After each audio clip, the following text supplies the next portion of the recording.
Hey everyone, welcome to The Explainer. Today we're setting up a really fascinating bridge between two areas that, at first glance, might seem like they're totally worlds apart.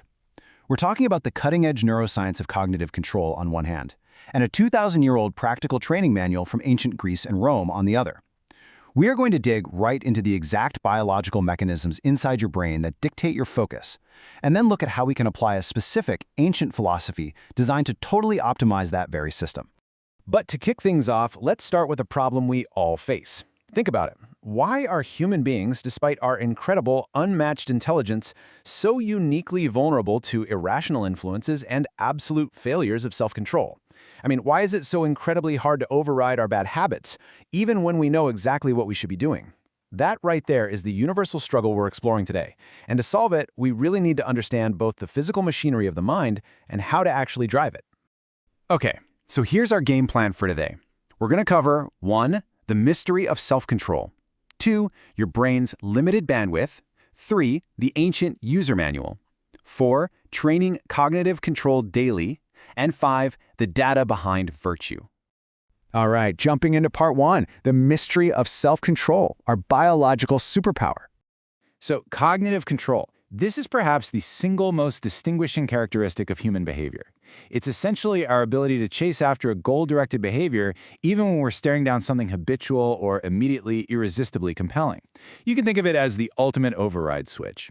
It engages basically every faculty that separates us from other species. We're talking about the engine behind our decision-making, our planning, problem-solving, and even language processing. It is literally what lets us override our baser instincts.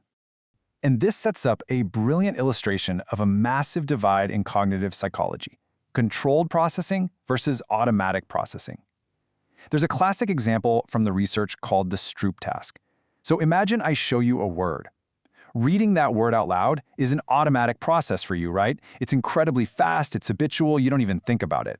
But if I show you the word red printed in green ink and ask you to name the ink color rather than read the word, you instantly slow down. Suddenly, naming that incongruent color requires controlled processing. It takes real effort. Your automatic urge to just read the word is actively interfering with your actual goal. Moving right along to part 2, your brain's limited bandwidth and its natural bottlenecks. You've probably noticed that you can't easily do two complex things at the exact same time.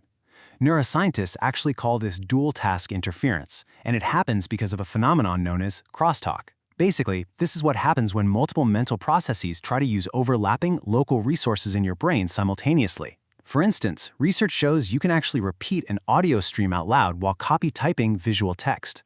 That works because one task is auditory verbal and the other is visual manual. They use completely different pathways in the brain. But try reading aloud and taking dictation at the exact same time. You will crash and burn because both of those tasks are aggressively competing for the exact same phonological and orthographic pathways.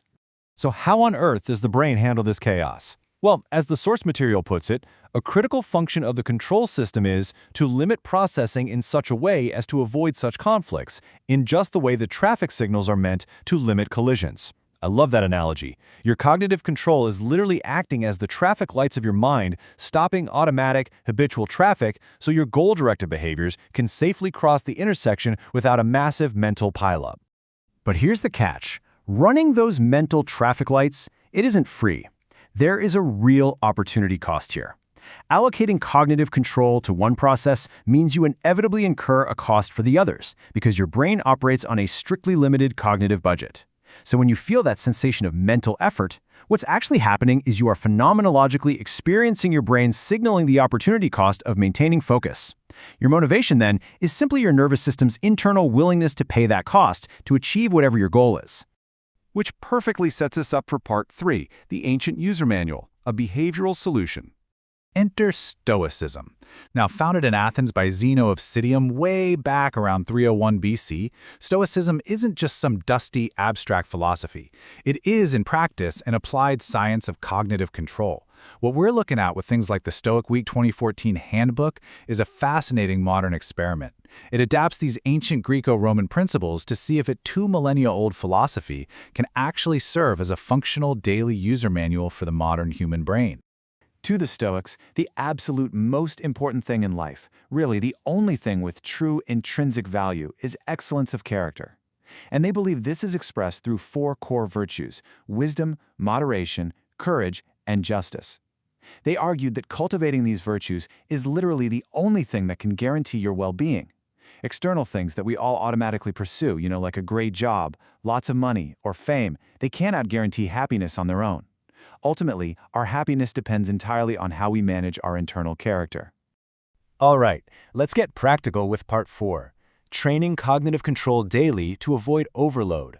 So here is where the ancient philosophy and in the modern neuroscience just perfectly click together. The absolute cornerstone of the Stoic strategy is drawing a hard line between what is in our power, our thoughts, our choices, our character, and what is not in our power, external events, our health, fame, what other people think of us. Now think back to our neuroscience discussion on crosstalk and mental collisions. By deliberately and ruthlessly separating what we can control from what we cannot, Stoicism directly solves the brain's crosstalk problem. It drastically narrows down our cognitive focus, which physically stops us from wasting our severely limited cognitive budget on external variables we literally can't change anyway. But the Stoics didn't just understand this conceptually, they actively trained it. They utilized a really rigorous daily mindfulness routine. We're talking morning meditation, a lunchtime check-in, evening reflection, and a continuous rolling attention to their own thoughts throughout the day. This acts as a daily workout for the brain's cognitive control engine. It is the exact kind of conditioning required to step back, observe our automatic impulsive processing in a detached way, and then actively choose a controlled, goal-directed behavior instead. Which brings us to our final section, part 5, the data behind virtue. Let's look at the empirical proof. So, does this ancient system actually work? Let's look at the hard data from the Stoic Week experiment. Researchers had thousands of participants track their psychological states while actually implementing these daily Stoic routines. The results after just one single week were absolutely incredible. Participants saw their overall life satisfaction increase by 14%, their optimism shot up by 18%, and anger, which, if you think about it, is a classic catastrophic failure of emotional cognitive control, decreased by 13%. And honestly, it just builds from there. When researchers extended this cognitive training from a 1-week sprint to a 4-week course called Stoic Mindfulness and Resilience Training, the benefits totally compounded. Life satisfaction absolutely skyrocketed, showing a 27% increase, while negative emotions plummeted by a massive 23%. By simply creating a routine where they allocated their limited cognitive bandwidth to internal virtues rather than external anxieties, these participants built profound, measurable emotional resilience. This whole process ties the Stoic pursuit of long-term virtue perfectly back into the raw biology of the brain. You see, in neuroscience, self-control relies heavily on something called intratemporal choice. That's the ability to choose an option that carries a much greater future value over some immediately desirable, shiny reward right now. When the Stoics talk about choosing virtue and character over immediate external pleasures, they are, functionally speaking, optimizing the brain's expected value equations. They are using their cognitive control to act as the ultimate stewards of their future selves. So we've unpacked the biological mechanisms of the brain's limited bandwidth, and we've explored the 2,000-year-old Stoic manual custom-built to master it. The science clearly shows us how we focus, and the philosophy shows us exactly what we should be focusing on. So as you head out and go about your day, I want to leave you with this final, crucial thought. What automatic habits will you use your cognitive control to override today?